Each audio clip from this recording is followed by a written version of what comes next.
হয়েছে পৃথিবীতে প্রথম আদম হাওয়া।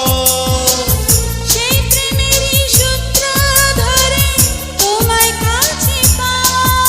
আমার বিধির কাছে এটাই ছিল একটি মাত্র চাওয়া।